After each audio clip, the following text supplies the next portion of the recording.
Qué fácil nos resulta mirar la vida de los otros. Y con qué exactitud podemos medir los errores de los demás.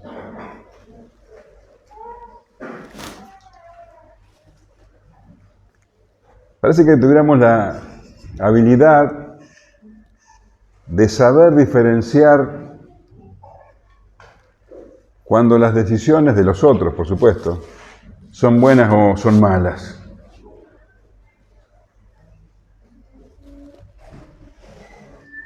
Y vemos cómo la gente desperdicia su tiempo, cómo desperdicia, todo lo que Dios les ha dado, tomando caminos equivocados, haciendo lo que no deben, juntándose con las personas que no les convienen. ¿Por qué hacen eso? Pensamos. ¿Cómo no se dan cuenta? Y los miramos y los censuramos y hasta a veces nos indignamos. Resulta tan sencillo hacerlo con la vida de los otros y tan difícil hacerlo con nuestra propia vida. No es tan fácil ver nuestros errores, reconocerlos, tomar buenas decisiones.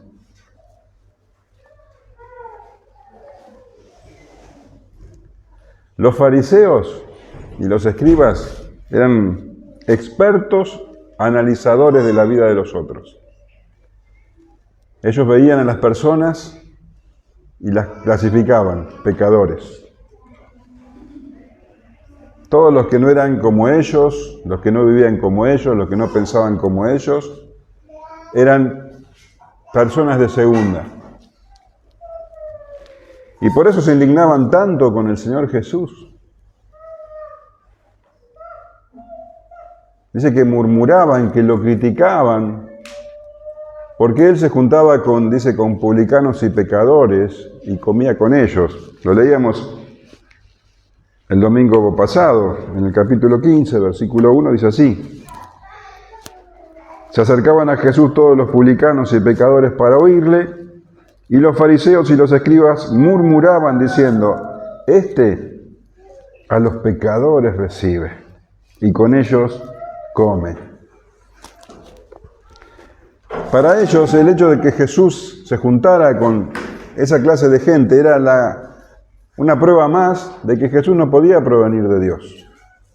Ese hombre no podía ser de Dios, porque en vez de juntarse con personas como los escribas y los fariseos, que sí eran verdaderamente justos, se juntaba con cobradores de impuestos, con gente que traicionaba su propia nación, con pecadores, que no estaban todo el día esforzándose por cumplir los mandatos de la ley y de la tradición. Era claro para ellos que Jesús no venía de Dios. Es más, decían que servía a Belcebú. Gracias. Y el Señor, sabiendo cómo ellos pensaban,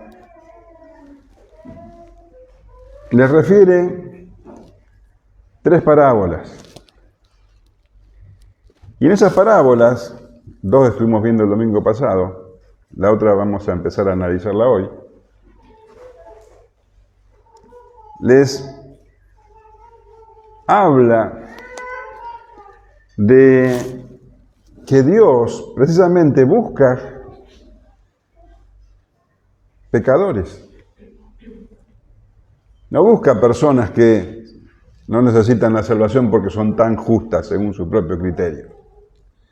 Él busca pecadores y cuando los encuentra se pone contento, tiene gozo.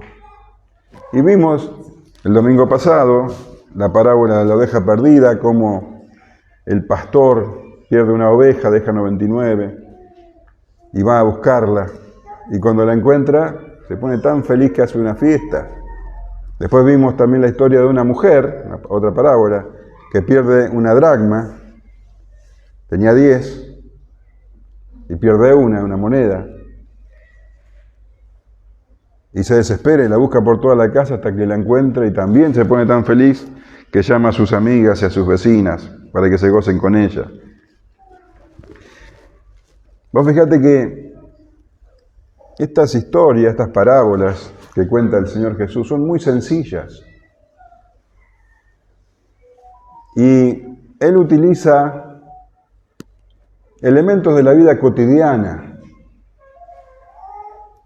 Si vos comparás las cosas que el Señor Jesús relata, las parábolas, las historias que Él relata, son tan diferentes a las historias de otras religiones, las religiones falsas, que son fantasiosas, que hay, seres fantásticos y, hadas y sirenas y cosas así. No, el Señor Jesús habla de, un sembrador, de semillas, de levadura, cosas que todos conocen, cosas muy sencillas. Bueno, ahora está hablando de una oveja que se pierde, un pastor que la busca, una moneda, cosas tan comunes, tan de la vida cotidiana. Sin embargo, estas historias sencillas encierran un significado espiritual muy profundo que la mayoría de las personas no alcanzan a entender.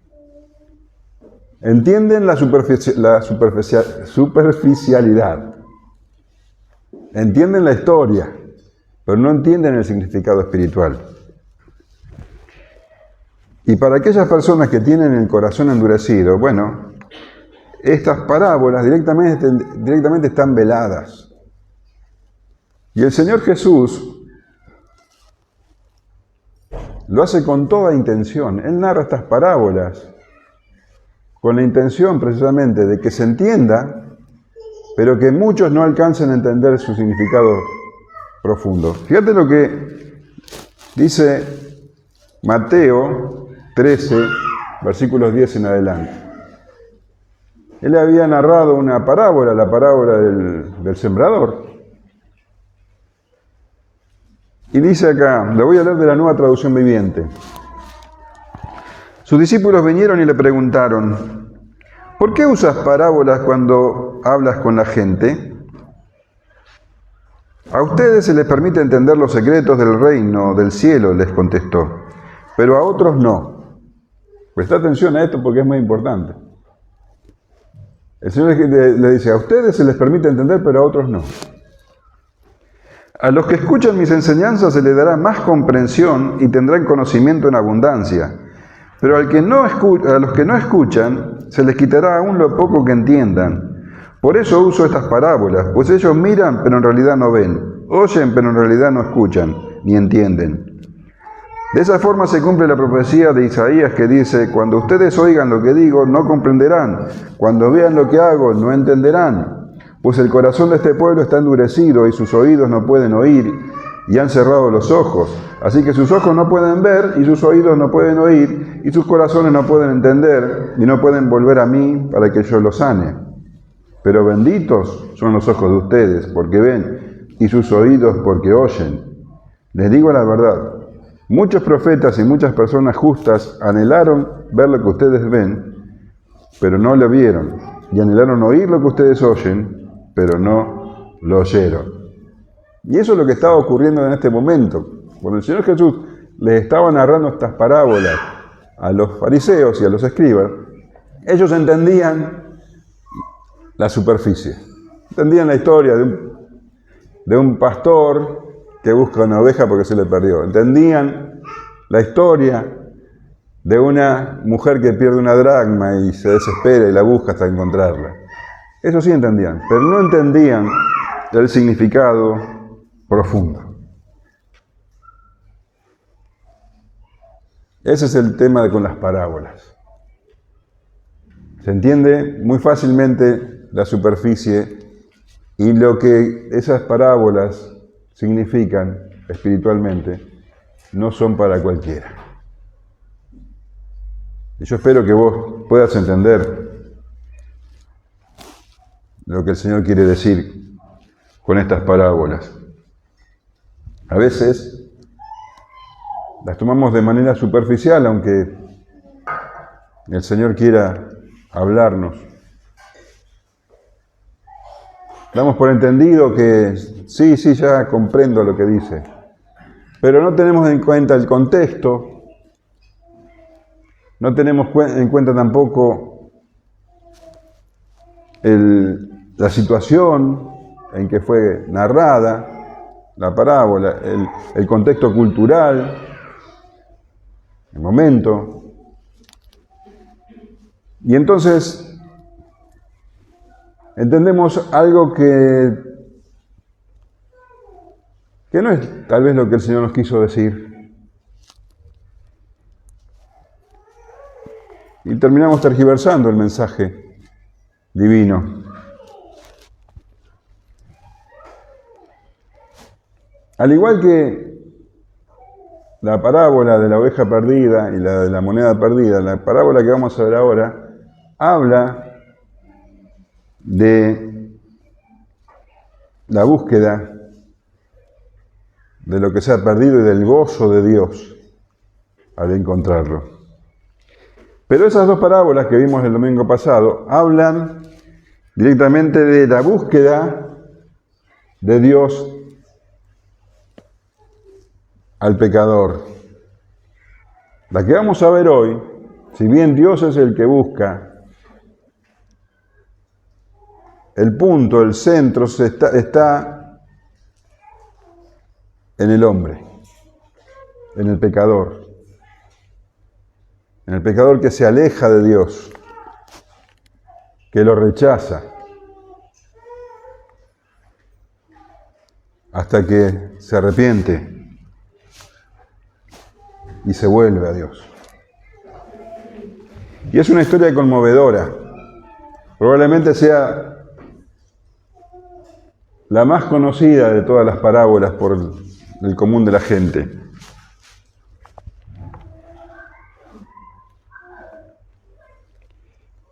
Y tenemos que entender, antes de leerla, la mentalidad, la clase de pensamiento que había en esa época, que era lo más importante para la gente, para el pensamiento judío, y especialmente para los escribas y fariseos. El honor era lo más importante. Preservar el honor. Y por el contrario, lo peor que podía pasar a una persona era ser avergonzado. El terror más grande era la vergüenza. Y el Señor, al narrar esta parábola que vamos a ver, se enfoca en esto, en el honor y la vergüenza.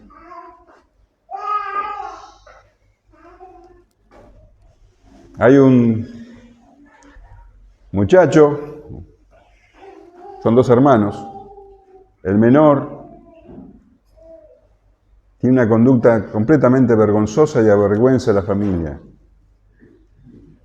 El padre, a los ojos de los escribas y fariseos, tiene una actitud con su hijo completamente vergonzosa. Y el hermano mayor también tiene una forma de actuar vergonzosa. Vamos a leer los versículos 11 al 32.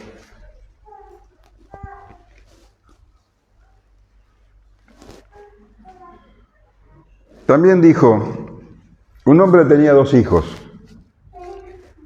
y el menor de ellos dijo a su padre, Padre, dame la parte de los bienes que me corresponde, y les repartió los bienes. No muchos días después, juntándolo todo, el hijo menor se fue lejos a una provincia apartada, y allí desperdició sus bienes viviendo perdidamente. Y cuando todo lo hubo malgastado, vino una gran hambre en aquella provincia y comenzó a faltarle. Y fue y se arrimó a uno de los ciudadanos de aquella tierra, el cual le envió a su hacienda para que apacentase cerdos. Y deseaba llenar su vientre de las algarrobas que comían los cerdos, pero nadie le daba. Y volviendo en sí dijo: ¿cuántos jornaleros en casa de mi padre tienen abundancia de pan, y yo aquí perezco de hambre? Me levantaré, iré a mi padre y le diré: Padre, he pecado contra el cielo y contra ti. Ya no soy digno de ser llamado tu hijo. Hazme como a uno de tus jornaleros. Y levantándose, vino a su padre. Y cuando uno estaba lejos, lo vio el padre y fue movido a misericordia y corrió y se echó sobre su cuello y lo besó. Y el hijo le dijo: Padre, he pecado contra el cielo y contra ti, y ya no soy digno de ser llamado tu hijo. Pero el padre dijo a sus siervos: sacad el mejor vestido y vestidle, y poned un anillo en su mano y calzado en sus pies, y traed el becerro gordo y matadlo, y comamos y hagamos fiesta, porque este mi hijo muerto era, y ha revivido, se había perdido y es hallado, y comenzaron a regocijarse. Y su hijo mayor estaba en el campo, y cuando vino y llegó cerca de la casa, oyó la música y las danzas, y llamando a uno de los criados le preguntó qué era aquello. Él le dijo: tu hermano ha venido, y tu padre ha hecho matar el becerro gordo por haberle recibido bueno y sano. Entonces se enojó y no quería entrar. Salió por tanto su padre y le rogaba que entrase, mas él respondiendo dijo: he aquí, tantos años te sirvo, no habiéndote desobedecido jamás, y nunca me has dado ni un cabrito para gozarme con mis amigos. Pero cuando vino este tu hijo, que ha consumido tus bienes con rameras, has hecho matar para él el becerro gordo. Él entonces le dijo: hijo, tú siempre estás conmigo, y tus cosas y mis cosas son tuyas. Mas era necesario hacer fiesta y regocijarnos, porque este tu hermano era muerto y ha revivido, se había perdido y es hallado. Hay tanta riqueza en esta parábola que, bueno, la vamos a dividir en dos. Hoy vamos a ver específicamente la historia del hermano menor. Y el domingo que viene, si Dios nos permite, veremos la continuación. Pero es una sola parábola, no se puede dividir. Es más, el énfasis de la parábola está sobre el hijo mayor, no sobre el menor. Hoy vamos a ver entonces la historia del hijo menor. También dijo: un hombre tenía dos hijos. Y el menor de ellos dijo a su padre: Padre, dame la parte de los bienes que me corresponde.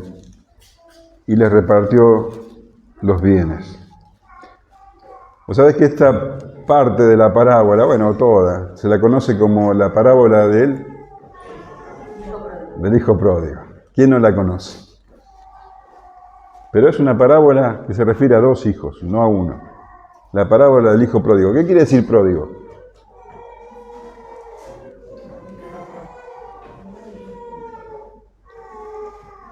Decimos el hijo pródigo, pero...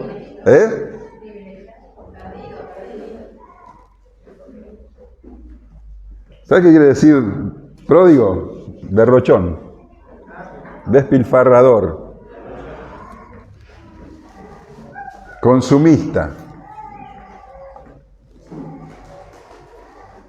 Para los de mi edad, los que leíamos la historieta de Isidoro, el abuelo, el tío le decía siempre botarate. Bueno, botarate quiere decir también pródigo. Y son la verdad que buenos adjetivos para describir a este muchacho, el hijo menor, un despilfarrador. Evidentemente,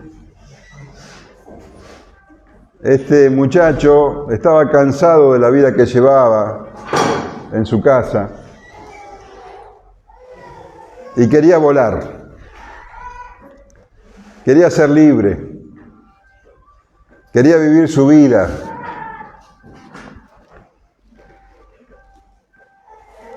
y las limitaciones del padre lo limitaban, lo ahogaban, lo asfixiaban. Entonces, bueno,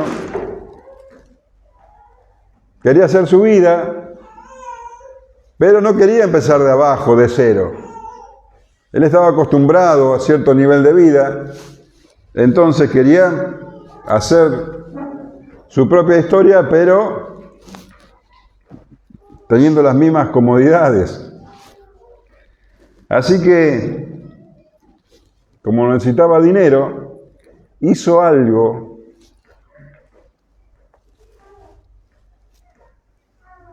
sorprendente. Y yo quiero que vos, a medida que vamos desarrollando la historia, te pongas en esa situación del Señor Jesús narrándole esta parábola a los escribas y a los fariseos. Cuando los escribas y fariseos escuchaban que este muchacho hizo esta petición al Padre, bueno, era indignante, era sorprendente, asombroso. Este muchacho le dice: Padre, dame la parte de los bienes que me corresponde.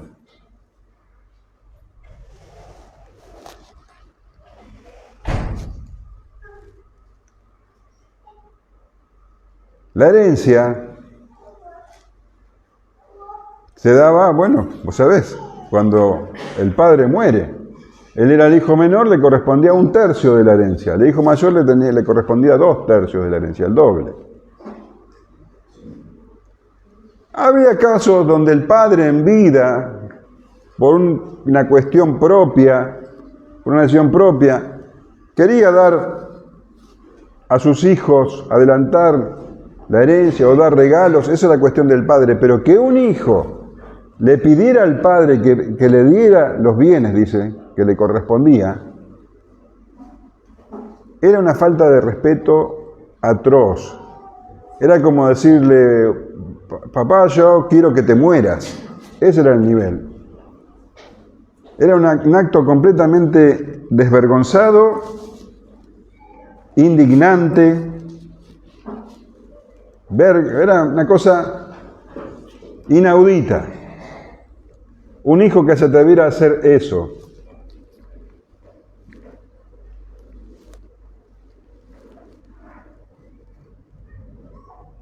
¿Qué debería haber hecho el padre ante esta falta de respeto tan grande? ¿Sabes lo que dice la ley sobre esto? Escuchen, muchachos, escuchen, hijos, lo que dice la ley sobre los hijos rebeldes. Deuteronomio 21:18.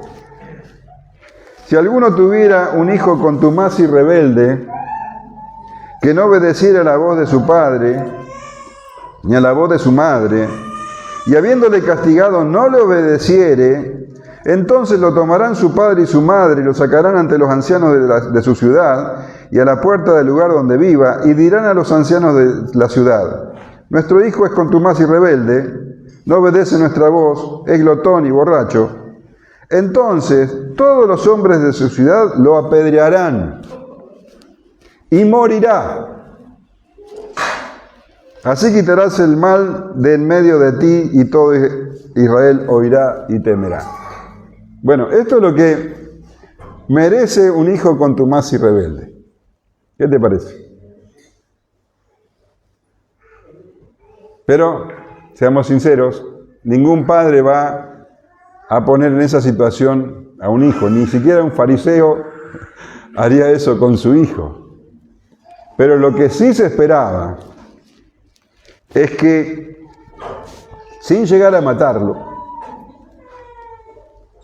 ese padre que tiene un hijo tan rebelde y egoísta, lo avergonzara delante de toda la comunidad y que lo desheredaría, desheredaría, ¿qué palabras? Que le quitara la herencia por esa actitud y que lo echara de la casa. Eso era lo que se merecía.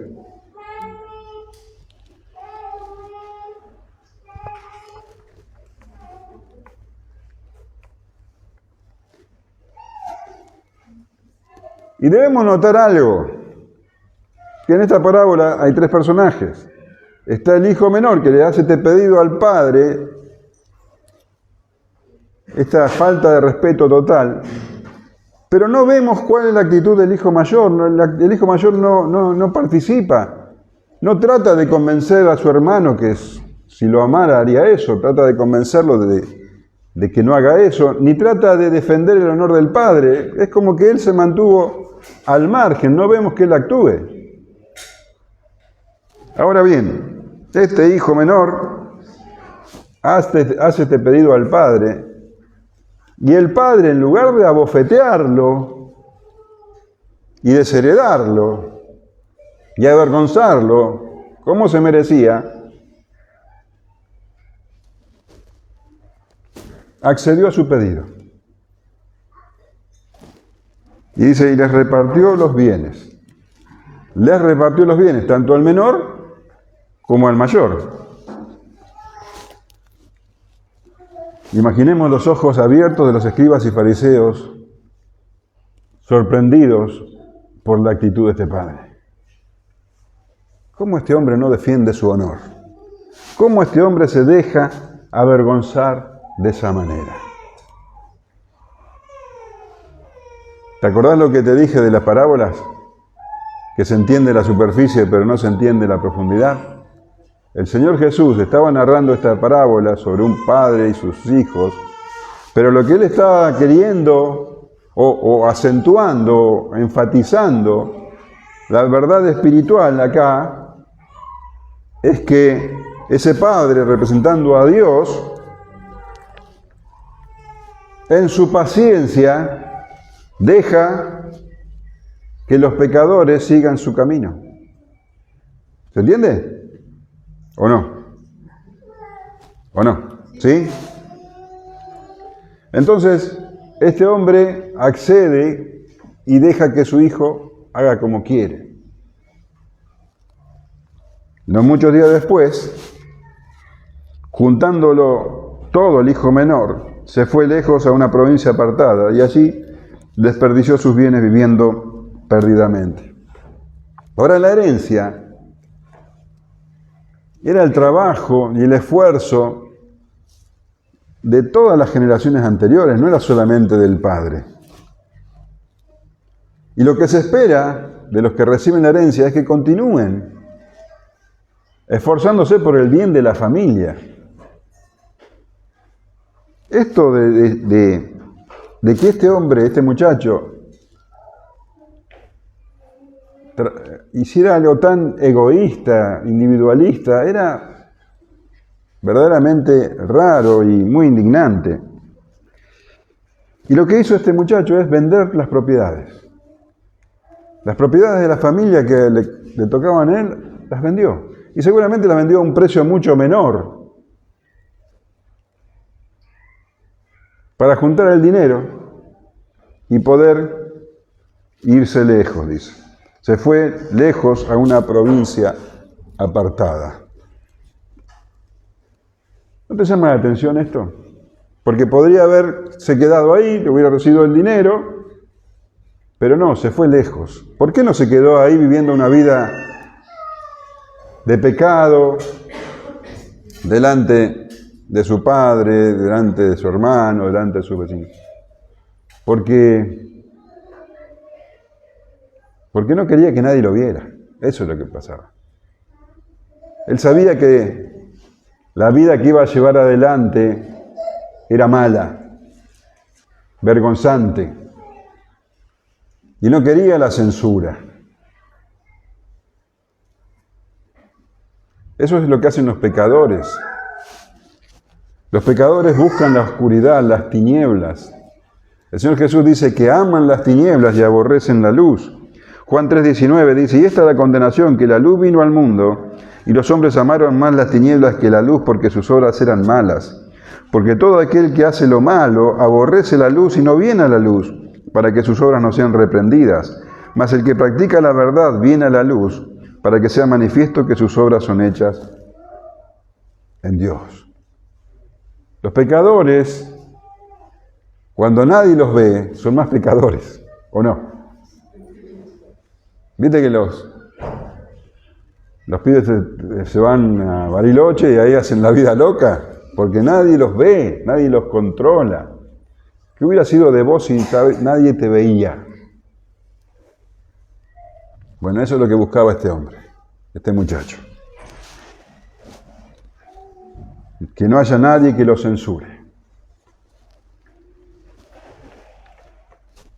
Pero la verdad espiritual, que estos escribas y fariseos no entendían, era que ese muchacho estaba representando con esta huida justamente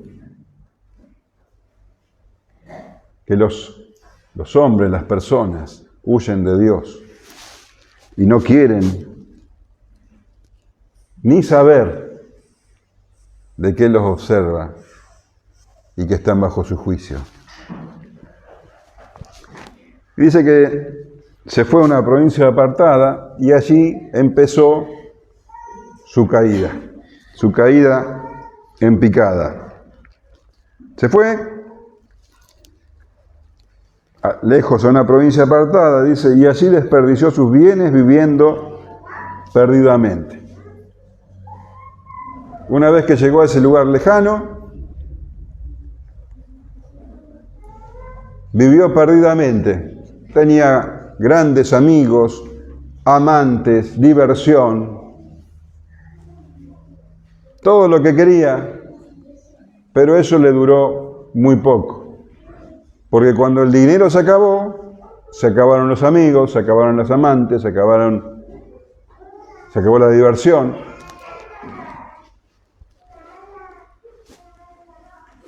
Y podemos pensar que en esa situación,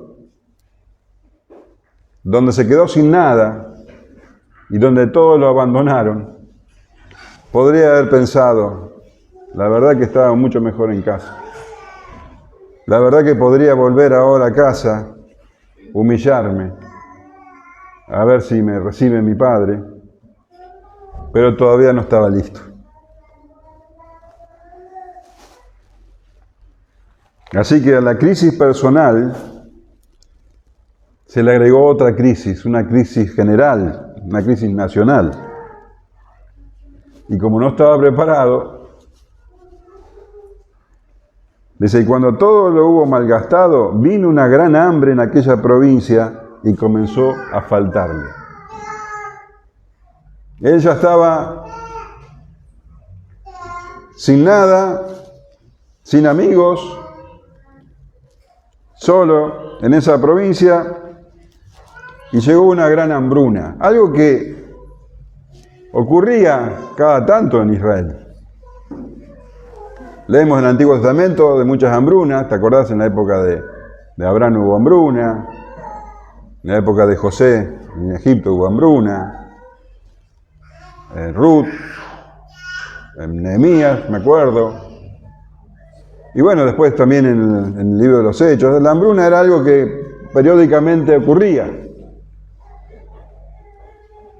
Y este muchacho no estaba preparado, no tenía nada. Bueno, la hambruna llegó a este muchacho a la desesperación.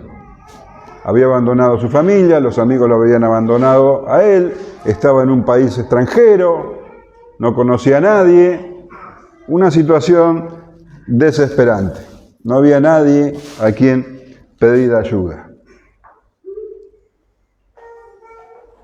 Y podemos pensar que en esta situación sí que podría haber pensado, bueno, en mi casa estaba mejor, en la casa de mi padre estaba mejor, pero no. Todavía no estaba listo. Y este hombre, este muchacho, se vio obligado a mendigar de la manera más humillante. Y se fue y se arrimó a uno de los ciudadanos de aquella tierra, el cual lo envió a su hacienda para que apacentase cerdos. Dice que fue y se arrimó. La idea es que empezó a cargosear, a pedir, a mendigar a un hombre, a uno de los ciudadanos de aquella tierra. Y este hombre, para sacárselo de encima, porque no es que lo contrató, Dice, lo envió a su hacienda para que apacentase cerdos. No es que lo contrató y le iba a dar un sueldo. Por lo que vemos después, no le daba ningún sueldo. Estaba miserable también. Pero lo mandó allí, tal vez, bueno, ahí por lo menos tendría un techo, el mismo techo que los cerdos.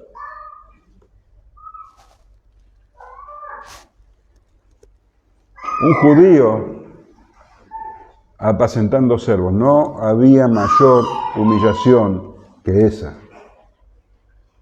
para un judío. Y podemos imaginar a los escribas y fariseos diciendo, bueno, eso es lo que se buscó, eso es lo que se merece, está bien.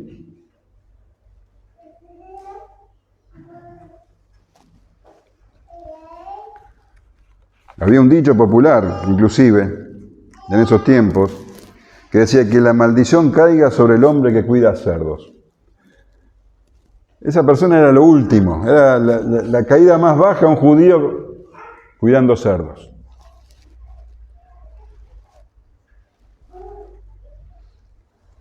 Y deseaba llenar su vientre de las algarrobas que comían los cerdos, pero nadie le daba. Empezó a envidiar a los cerdos. Los cerdos comían, pero él no. Mendigaba y nadie le daba nada. Claro, se había hambruna en toda la región. La situación era absolutamente desesperante. Los escribas y fariseos pensarían, bueno, diría, si fueran criollos, que se embrome. Es lo que se buscó. Este hombre había menospreciado a su padre, había menospreciado todo lo que ese padre le daba, había despilfarrado su herencia, se lo merecía, estaba sufriendo las consecuencias de sus actos. Lo que no entendían estos escribas y fariseos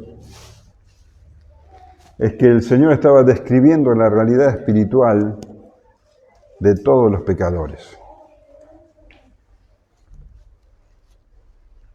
El hombre que se aleja de Dios empieza una caída en picada, que está muy bien descrita en el libro de Romanos. Romanos 1:21 dice, pues habiendo conocido a Dios, no le glorificaron a Dios, no le glorificaron como a Dios, ni le dieron gracias, sino que se envanecieron en sus razonamientos y su necio corazón fue entenebrecido. Profesando ser sabios, se hicieron necios y cambiaron la gloria del Dios incorruptible en semejanza de imagen de hombre corruptible, de aves, de cuadrúpedos y de reptiles. Por lo cual también Dios los entregó a la inmundicia en las concupiscencias de sus corazones, de modo que deshonraron entre sí sus propios cuerpos, ya que cambiaron la verdad de Dios por la mentira, honrando y dando culto a las criaturas antes que al Creador, el cual es bendito por los siglos. Amén. Por esto Dios los entregó a pasiones vergonzosas, pues aún sus mujeres cambiaron el uso natural por el que es contra la naturaleza, y de igual modo también los hombres, dejando el uso natural de la mujer, se encendieron en su lascivia unos con otros, cometiendo hechos vergonzosos hombres con hombres y recibiendo en sí mismos la retribución debida a su extravío. Y como ellos no aprobaron tener en cuenta a Dios, Dios lo entregó a una mente reprobada para hacer cosas que no convienen, estando atestados de toda injusticia, fornicación, perversidad, avaricia, maldad, llenos de envidia, homicidios, contiendas, engaños y malignidades, murmuradores, detractores, aborrecedores de Dios, injuriosos, soberbios, altivos, inventores de males, desobedientes a los padres, necios, desleales, sin afecto natural, implacables, sin misericordia, quienes habiendo entendido el juicio de Dios, que los que practican tales cosas son dignos de muerte, no solo las hacen, sino que también se complacen con los que la practican. Esa es la caída del hombre, del que le da la espalda a Dios. Y eso es lo que el Señor Jesús estaba ilustrando con esta parábola, pero los fariseos y los escribas no podían entenderlo. Y fue en esta situación de absoluta miseria y de humillación en que algo ocurrió por fin en la vida de este muchacho. Dice, y volviendo en sí, Dijo, ¿cuántos jornaleros en casa de mi padre, tienen abundancia de pan, y yo aquí perezco de hambre? Volviendo en sí. Es como que este hombre estaba loco, o estaba soñando, como que estaba perdido y volvió en sí. Eso es lo que significa. De golpe su manera de pensar cambió, y lo que antes nunca había pensado, ahora lo pensó. Y empezó a valorar lo que antes había despreciado.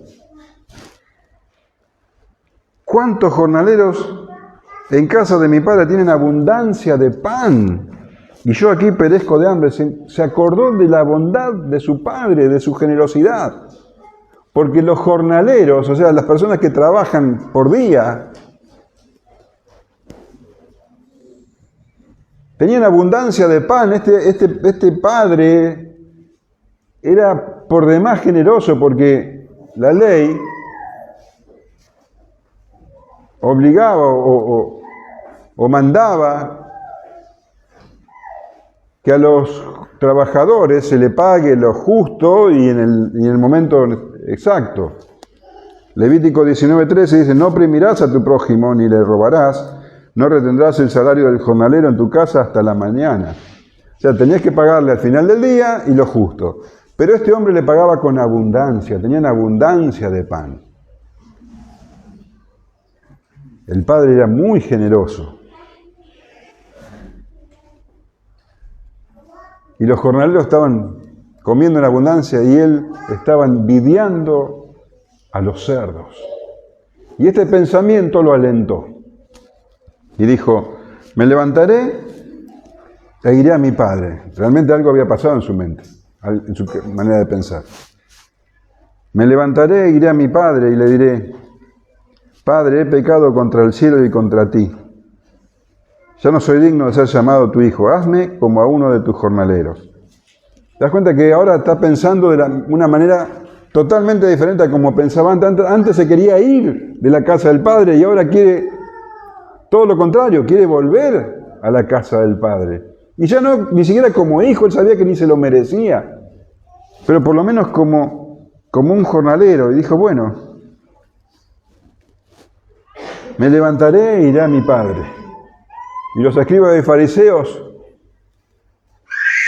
pensarían, qué atrevido.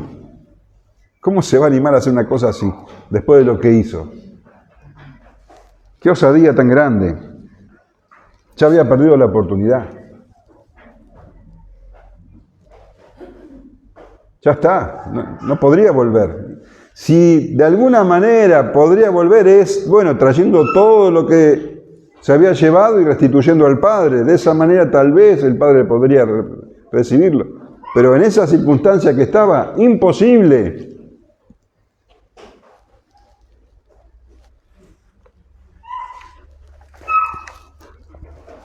Este muchacho no tenía nada que presentarle al padre, solo su vergüenza.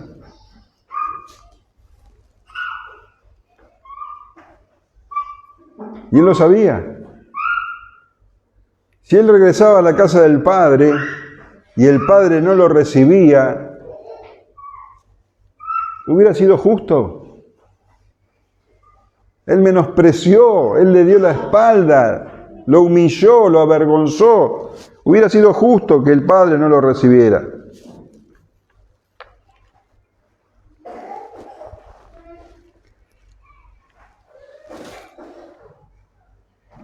Le diré pecado contra el cielo y contra ti. Ahora se daba cuenta de que había pecado grandemente, que al ofender al Padre había ofendido a Dios, porque Dios fue el que le dio al Padre que tenía.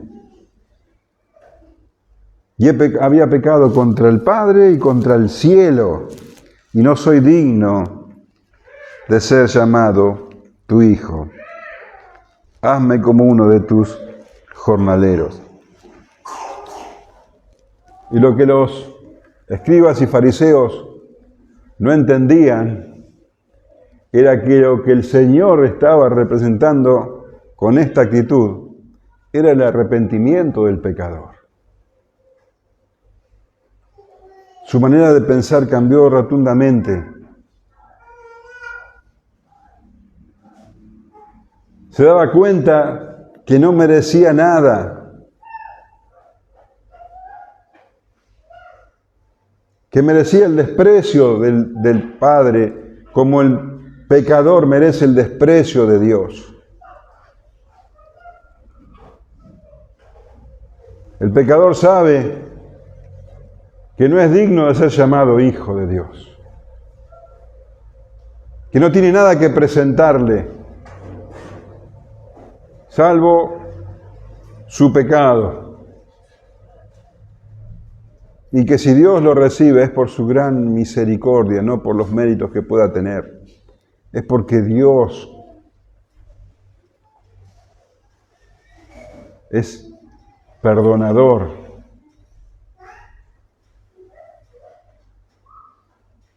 Este hombre estaba arrepentido. Y ahora es como que la cámara de la película estaba enfocada en el hijo menor, ahora la cámara se vuelve hacia el padre. Y dice, versículo 20, y levantándose, vino a su padre.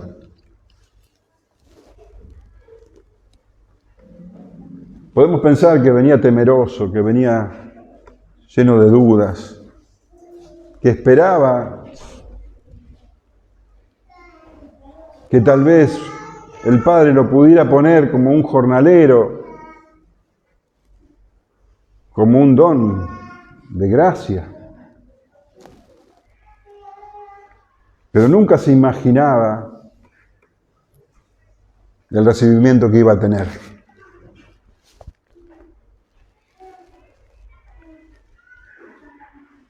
Y cuando estaba aún lejos, lo vio su padre y fue movido a misericordia y corrió y se echó sobre su cuello y le besó. Los escribas y fariseos se mirarían entre sí, asombrados, indignados, contra este hombre que no defendía su honor. Bueno, vamos a suponer que este muchacho llegaría a la casa del padre. Lo que ellos esperaban, que por lo menos el padre no lo recibiera, se negara a recibirlo. Y lo tuviera así unas cuantas semanas sin recibirlo, y cuando por gracia le concede presentarse delante de él, lo trate fríamente y lo ponga a trabajar hasta que restituya todo lo que le debe. Mínimamente eso. Pero no. Este padre hizo lo que nadie esperaba.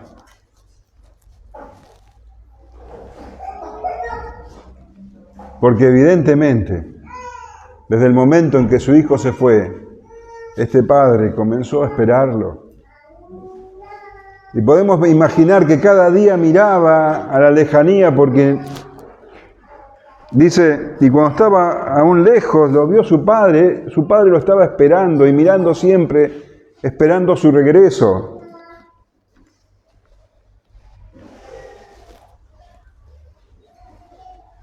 Y cuando aún estaba lejos, dice, lo vio su padre y movida a misericordia corrió. Este hombre grande, este anciano corrió. Entender lo que está diciendo para la mentalidad de esa época. Este hombre anciano tenía las ropas, túnicas largas. Y vos sabés que, lo habrás leído muchas veces, que para que una persona pudiera correr, por ejemplo, se tenía que ceñir los lomos, decía. Se tiene que levantar el vestido y dejar al descubierto sus piernas para poder correr. Esto era una humillación para un anciano. Este hombre se estaba humillando a sí mismo para ir a recibir a su hijo. Corrió corrió lleno de gozo y de alegría a buscar a su hijo, y también corrió seguramente porque sabía que todos los vecinos y todos los conocidos iban a burlarse y a ofenderlo y tal vez a atacarlo porque él era una persona indeseable. Y este hombre corrió, este anciano, corrió avergonzándose a sí mismo por amor a su hijo. Y dice que corrió y se echó sobre su cuello. Lo abrazó desesperadamente. Este muchacho que venía sucio, maloliente, con ropas andrajosas, fue cubierto por el abrazo de su padre. Y lo abrazó, cubriendo su inmundicia y su suciedad, y lo besó. Y si vos ves las otras traducciones, habla de un beso ferviente, que lo besó una y otra vez y otra vez.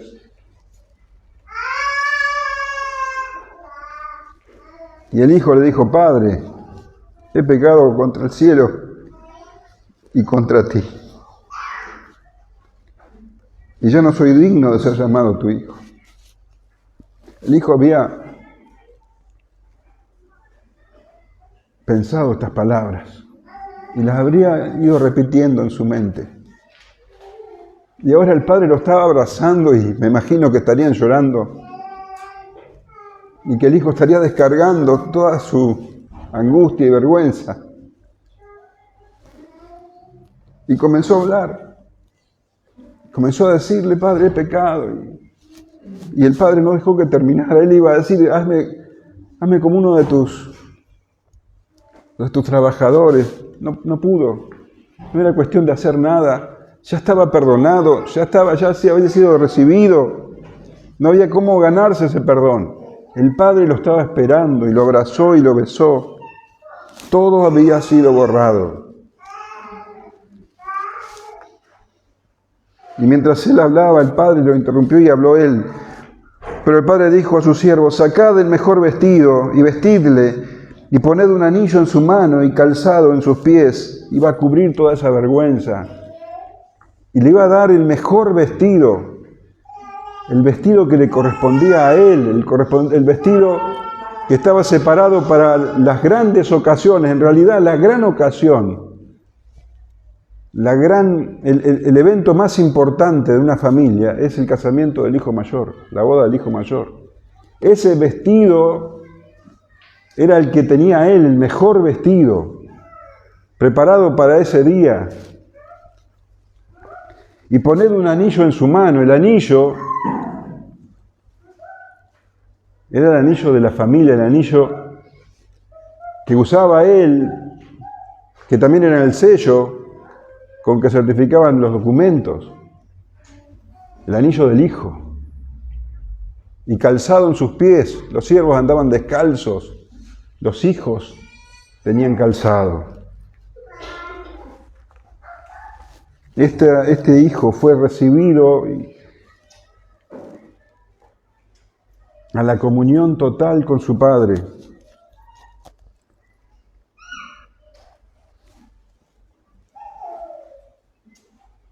Y así es como viene el pecador a Dios, sin nada, oloroso,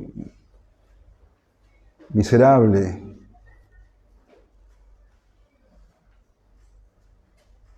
Inmundo, lleno de pecado. Esto los escribas y fariseos no podían entender.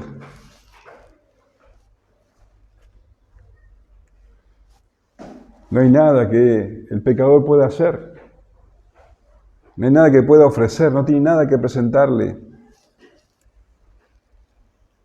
En Romanos 4:5 dice: más el que no obra, sino cree en aquel que justifica al impío, su fe le es contada por justicia. No es por trabajar. No es por trabajar. Es por fe. Fe en la gracia de Dios. Y el hecho de que le haya dado esa túnica y ese anillo debe haber sido tremendo para los que escuchaban.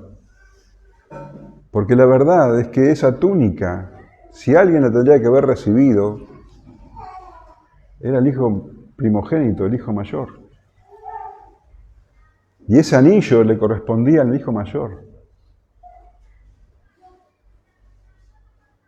Por mérito.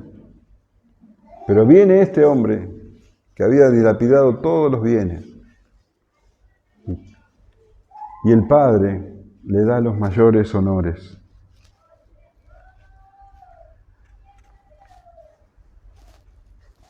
Le había dado todos sus bienes.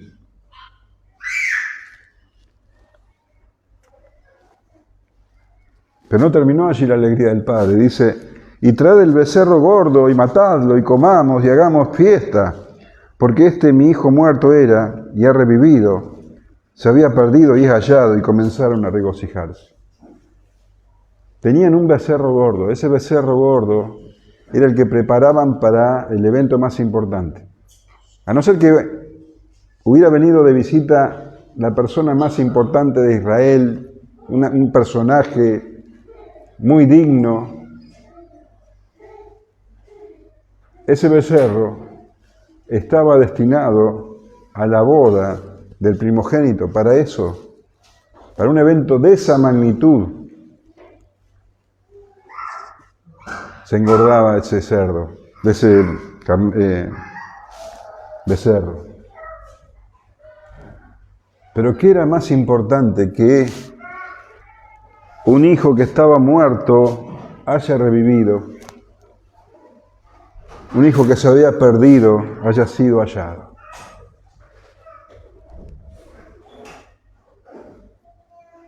El padre estaba tan feliz que hizo fiesta, y dice que contagió, dice que todos comenzaron a regocijarse. Ese es el gozo de Dios cuando un pecador se arrepiente.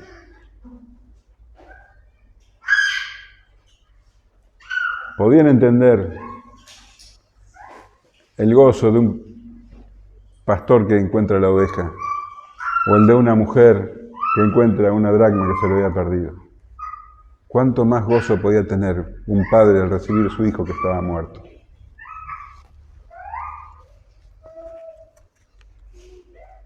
Los fariseos no podían entender.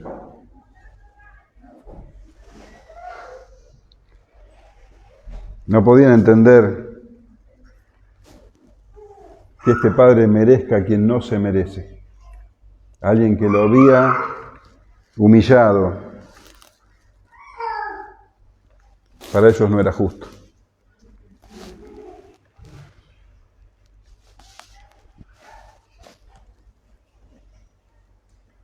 Que Dios nos reciba es inexplicable.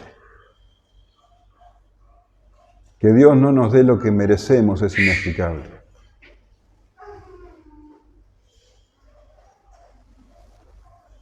Si Dios nos manda al infierno es justo, es lo que merecemos, es por lo que hemos trabajado. La paga del pecado es muerte, leíamos esta mañana.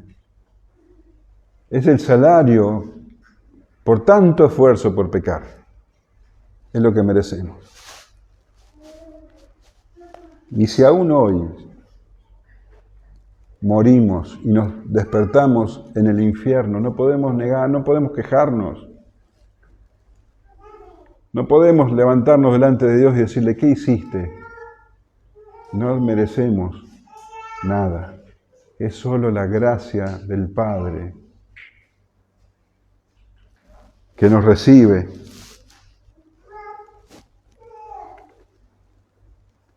El amor de Dios es sorprendente. Es sorprendente que en vez de darnos la paga por nuestro pecado, nos dé dádiva, nos dé su gracia. En vez de darnos la espalda, Él viene corriendo a nosotros, llenos de inmundicia y pecado, y nos abraza, cubriendo nuestra suciedad, y nos da todo honor. Él se pone feliz cuando un pecador se arrepiente. Y dice la Escritura que hay fiesta en los cielos. El amor de Dios es inexplicable. A Él sea la gloria por los siglos de los siglos. Amén.